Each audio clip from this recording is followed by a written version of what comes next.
उत्तम आई की क्लासेस में आपका स्वागत है। चलिए दोस्तों, आज एक्सरसाइज फर्स्ट ए का सवाल नंबर 7 देखते हैं।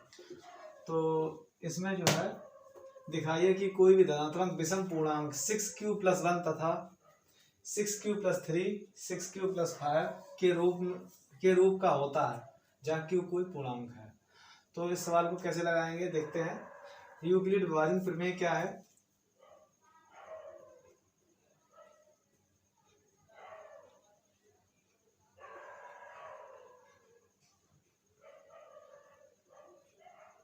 क्या बताया था आपको? a बराबर BQ+R, ये तो बताया था। भाज्य बराबर भाजक गुणा भागफल प्लस शेषफल, ये तो है। तो इस से लगाएंगे तो कैसे? माना भाजक 6, ठीक है, और शेषफल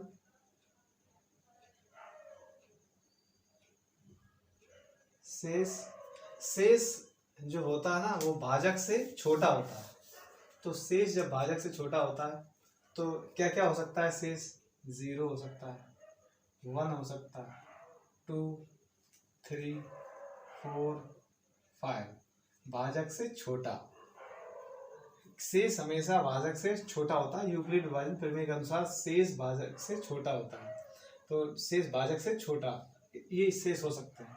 तो जो हमारे पास दिया गया है ना वो हम इसको पुट कर देंगे। अगर हम देखें भाजक चेंज नहीं होता कभी, तो भाज्य बराबर भाजक गुणा भागफल प्लस शेषफल, तो यानी कि 6 जो है सब में है, ठीक है। तो 6 को हमने भाजक मान लिया और शेषफल भाजक से छोटा होता है। तो शेषफल छोटा होता तो क्या क्या हो सकता है? 0 हो सकता है, 1, 2, 3, 4, इससे छोटा, ठीक है। अब इसको लगाना स्टार्ट करते हैं। तो ये जो हमको दिए गए हैं ना इनको हम पुट करेंगे इक्वेशंस में। तो कैसे? फर्स्ट क्या बनेगा? अगर हम a = v की वैल्यू क्या है? a = v की वैल्यू, वो q की वैल्यू क्या है? 6q + 0। और equation first a = 6q + 1, equation second. ऐसे ही जो है इक्वेशन हम बनाएंगे a = 6q + 2, इक्वेशन थर्ड। तो ठीक है, ऐसे ही आगे इक्वेशंस कैसे बनेंगी? a = नेक्स्ट इसके equations a = 6q + 0, 1, 2, 3, equations fourth. a = 6q + 4, equation 5। a = 6q + 5, equation 6। इतनी इक्वेशंस बन गई। अब आप देखेंगे यहाँ सम संख्या विषम पूर्णांक पूछा ना, विषम पूर्णांक। यदि आप इसमें 2 से डिवाइड करें तो 2 से डिवाइड हो जाएगा। और जब इसमें 2 से डिवाइड हो रहा है तो ये क्या है? सम पूर्णांक की विषम पूर्णांक। तो ये जब 2 से डिवाइड हो रहा है तो ये सम हुआ ना, तो यहाँ आप लिख दीजिएगा सम पूर्णांक, ठीक है। और आपको क्या चाहिए? विषम पूर्णांक। तो ये सही नहीं है, अगर सम पूछता तो ये होता। अब a = 6q + 1, अगर इसमें आप 2 से सम या विषम पहचानने की एक ही परिभाषा है कि आप उसमें 2 से डिवाइड करें। 2 से डिवाइड अगर हो जाएगा तो सम है, और अगर नहीं होगा तो विषम है। तो सम उसने पूछा है कि विषम पूर्णांक बताइए, तो विषम पूर्णांक ये हो सकते हैं। तो पहले तो हमारे पास 1, 2, 3, 4, 5, 6 इक्वेशंस में 6 नंबर हैं। तो 6 नंबरों में क्या होगा? 3 सम होंगे, 3 विषम होंगे। तो 3 विषम दिखा रहा है। अगर ऐसा भी पूछ सकता था वो सवाल कि दिखाइए कि कोई धनात्मक सम पूर्णांक, यहाँ विषम की जगह सम कर सकता था। अगर सम कर देता तो क्या कोई सवाल नहीं लगता बिल्कुल। तो आप इसी तरीके से लगाते हैं यूक्लिड विभाजन प्रमेय a = BQ + R। माना भाजक बराबर 6, शेषफल भाजक से छोटे होते हैं तो 5 तक की शेषफल मान लिए। अब a equal to 6q plus 1, q for quadrant होता है, तो 6q प्लस वन क्यों, भाज्य बराबर भाजक गुणा भागफल प्लस शेषफल। शेष ये हो सकते हैं ना, क्योंकि भाजक से शेषफल छोटे होते हैं। तो ऐसे इक्वेशंस हमने बना लिया। अब इन्हीं इक्वेशंस में हम देख लेंगे कौन सम है कौन विषम है। 2 से भाग जा रहा है तो सम, 2 से भाग नहीं जा रहा तो विषम। ये पूरा 2 से कट जाएगा, नहीं कटेगा, ये तो कट जाएगा, ये नहीं कट रहा 2 से, तो ये विषम पूर्णांक हो गया, विषम पूर्णांक।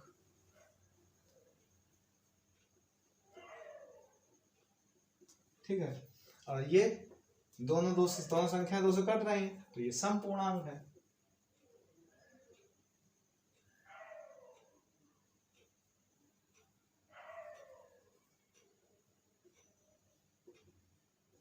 इसी प्रकार से इसमें देखिए आप, ये सम पूर्णांक है या विषम पूर्णांक बताइएगा। तो ये हो गया क्या, विषम पूर्णांक। ठीक है, ये विषम पूर्णांक हो गया। ये बताइए क्या सम होगा या विषम हो गया, बताइए आप लोग। तो ये जो है सम होगा, क्योंकि सम क्यों होगा, क्योंकि दोनों संख्याएं 2 से कट रही हैं। ये सम होगा या विषम होगा, ये विषम होगा, क्योंकि ये तो कट रहा है लेकिन ये नहीं कट रहा है। तो जब नहीं कट रहा तो ये क्या हो गया, विषम। ठीक है, उसने क्या पूछा कि विषम पूर्णांक ये हो सकते हैं। तो हम 6 से देखते हैं, 6 से कम, तो 6 से कम। अब 6 संख्याएं अगर हैं तो 6 संख्या में 3 सम होंगी, 3 विषम होंगी। तो उसे विषम संख्या चाहिए, तो आप लिख सकते हैं अतः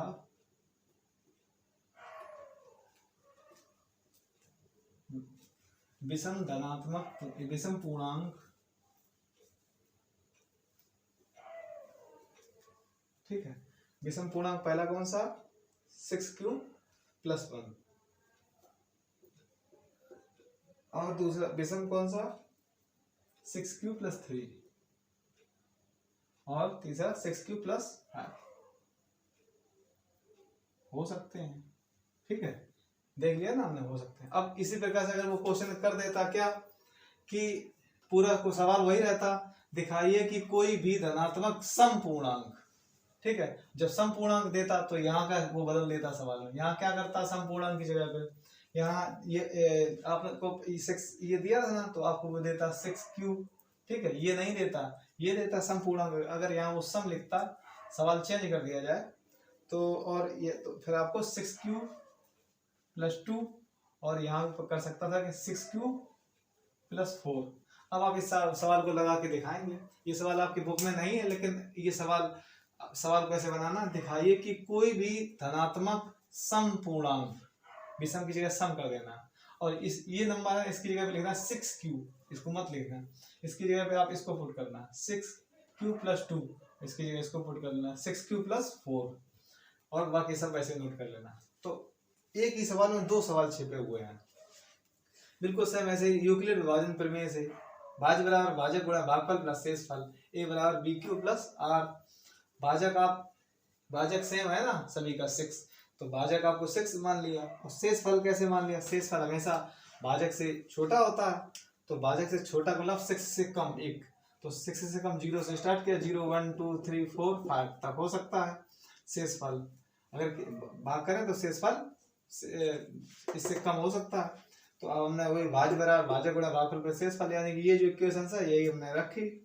तो ये a की वैल्यू रख ली, b की वैल्यू रख दी, और r की वैल्यू क्या, r की वैल्यू r, और रिमाइंडर शेष होता है, तो 0 रखा, 1 रखा, 2 रखा, 3 रखा, 4 रखा, 5 रखा।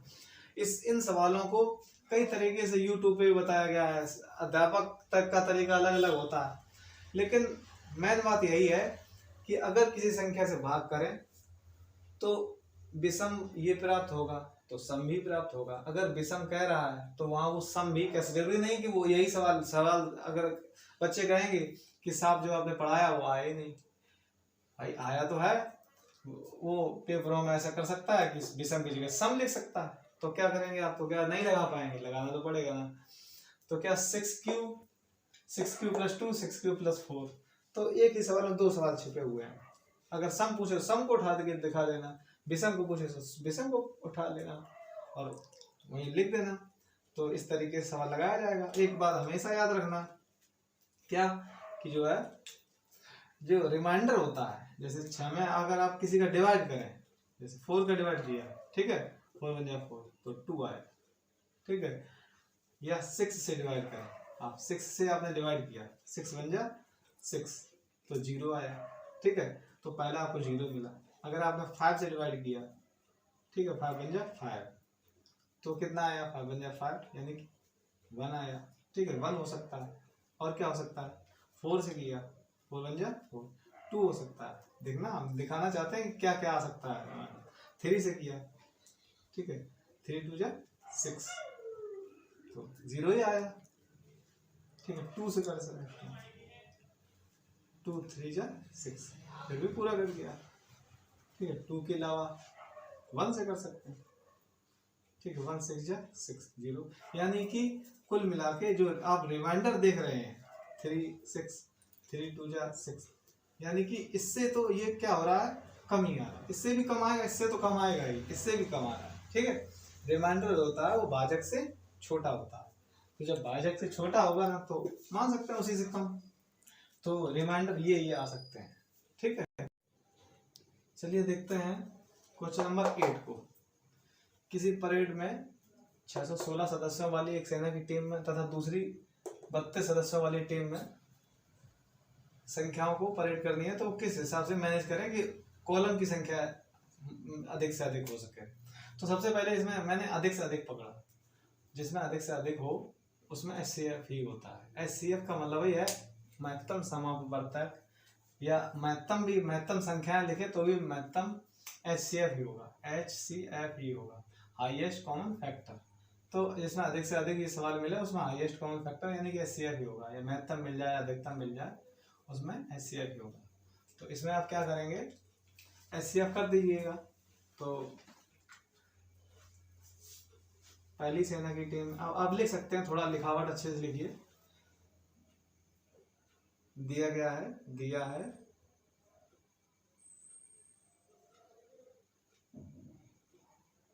पहली सेना की टुकड़ी में सैनिकों की संख्या,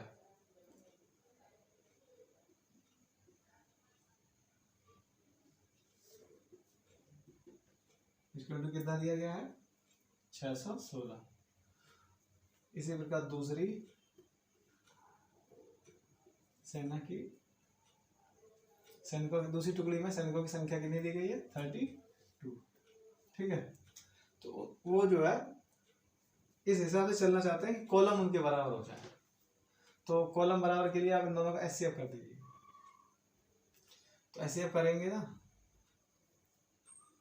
करिएगा HCF। बड़ी संख्या को अंदर रखते हैं, इसको काटना है। अब कैसे पता चलेगा हमको कि इसको किस संख्या से काटें, बस यही इंपॉर्टेंट है, किस संख्या से काटें। तो आपके पास 2 संख्याएं हैं तो आप 2 संख्याएं ही लीजिए, बाकी संख्या को 0 समझ लीजिए, ठीक है।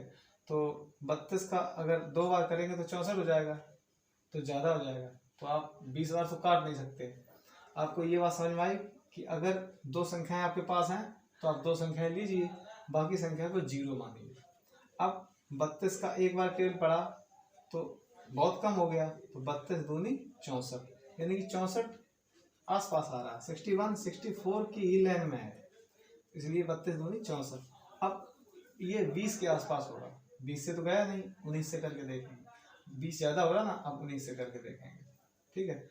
19 दूनी 38, ठीक है, और 19 दिया 57, 57 3 60, कम आ रहा है तो ठीक है 19 मान लिया।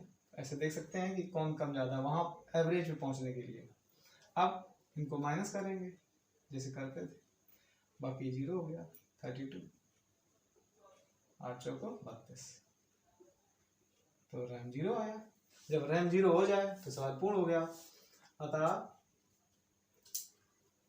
अधिकतम संख्या लिख देना आप, अतः सैनिकों की अतः अधिकतम संख्या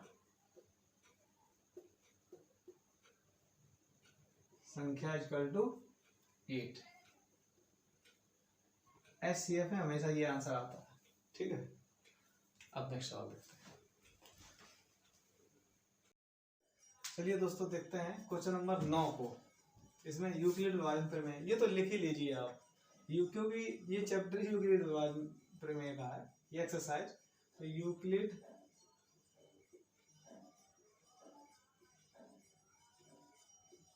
विभाजन प्रमेय क्या होती है? यूक्लिड विभाजन प्रमेय A equal to B Q plus R, ये तो होती है ना। अब ये यूक्लिड विभाजन प्रमेय है, अब आपको इसको प्रूव करना है तो कोई प्रॉब्लम नहीं है। माना भाजक बराबर 3, ठीक है, 3 मान लिया भाजक, और तो शेष क्या होगा? अब आप बताइए शेष क्या होगा? शेष हमेशा भाजक से कम रहता है, तो शेष हो सकता है 0, 1 हो सकता है और 2 हो सकता है। 0, 1, 2, 3 नहीं हो सकता, ठीक है। शेष हमेशा भाजक से कम होता है, तो वही इन वैल्यूओं को पुट करेंगे। तो पुट किया मैंने, तो करिए a equal to 3q plus 0, ठीक है। a इक्वल टू 3q, 0 जोड़ेंगे तो यही आएगा। लेकिन उसने क्या कहा, और देखिए वर्ग, धनात्मक पूर्णांकों का वर्ग, ठीक है, किसी पूर्ण संख्या m के लिए। तो उसने यहाँ सवाल चेंज कर दिया, तो वर्ग कह रहा तो वर्ग करना पड़ेगा। इक्वेशन फर्स्ट हमको मिल गया। कभी कभी वो क्यों घन कह देगा, कभी कभी अगर वर्ग नहीं कहता तो यही सवाल सही था, लेकिन उसने वर्ग कहा तो वर्ग करना पड़ेगा। तो जो हमें इक्वेशन फर्स्ट मिली है, दोनों पक्षों का वर्ग करने पर, दोनों पक्षों का वर्ग करने पर, तो वर्ग करेंगे, क्या आएगा? ए स्क्वायर इक्वल टू 9q², ये तो आएगा ना। तो ए स्क्वायर इक्वल टू 9 को आप अगर आप तोड़ेंगे तो कैसे आएगा? 3q², ये तो आएगा। तो यहाँ पीछे लिख सकते हैं, माना पीछे आप लिख सकते हैं, माना 3q² इक्वल टू m, क्योंकि उसे सवाल m में चाहिए, सवाल को उसे क्यों में, किस में चाहिए? m में। तो आप 3q² इक्वल टू m, तो हो जाएगा a square equal to 3m। तो पहला आ गया आपका फर्स्ट, 3m चाहिए, 3m स्क्वायर 3m के इक्वल है, वर्ग इसके रूप में है, तो वर्ग इसके रूप में है, वर्ग इसके बराबर है। दूसरा पूछ रहा 3m प्लस या 3m प्लस 1 के रूप में, हाँ 3m प्लस 1 के रूप में प्रूफ करेंगे, कोई प्रॉब्लम नहीं है। किस प्रकार से? अब एक फर्स्ट इक्वेशन था, आप सेकंड इक्वेशन बनाइए। तो ये इक्वेशंस बनाता है इन दोनों का यूज करके। तो a इक्वल टू b की वैल्यू कितनी है? 3q प्लस r की वैल्यू 1, 0 रख चुके हैं r की वैल्यू, अब r की वैल्यू रखेंगे 1, r की वैल्यू 1 रखेंगे ना, ठीक है। अब चूंकि उसे वर्ग करने पर, तो दोनों पक्षों का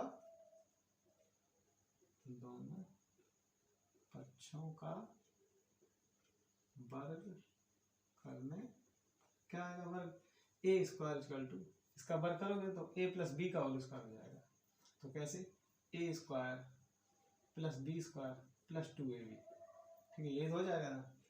तो अब इस संख्या को आप अगर आप थोड़ा सा मैनेज करेंगे ना, तो q को q के पास 9q² प्लस 6q प्लस 1। अब आपने देखा कि आपको 1 तो चाहिए है ना, तो 1 को आप टच मत करिए, इसको चेंज करना है। इसको कैसे? इसमें से कॉमन क्या है? 3, तो अंदर क्या बचेगा? 3q² plus 2 plus 1। अब आप लिखिएगा, माना 3q² plus 2 equal to m। जब ये m है ना, तो ये हो जाएगा क्या? a square equal to 3m plus 1। तो वो भी स्क्वायर 3m प्लस 1 के इक्वल है। अब आपको ये पुट करने की इसलिए जरूरत नहीं है क्योंकि आगे इसने नहीं दिया, अगर आगे भी ये देता ना तो इसको भी पुट करते। तो यहीं तक ये जो है आप लिख सकते हैं, अतः आप लिख सकते हैं, ये लिख दीजिएगा, अतः आप लिखिएगा, अतः किसी संख्या का वर्ग 3m तथा 3m प्लस 1 के रूप में हो सकता है। सवाल पूरा हो गया।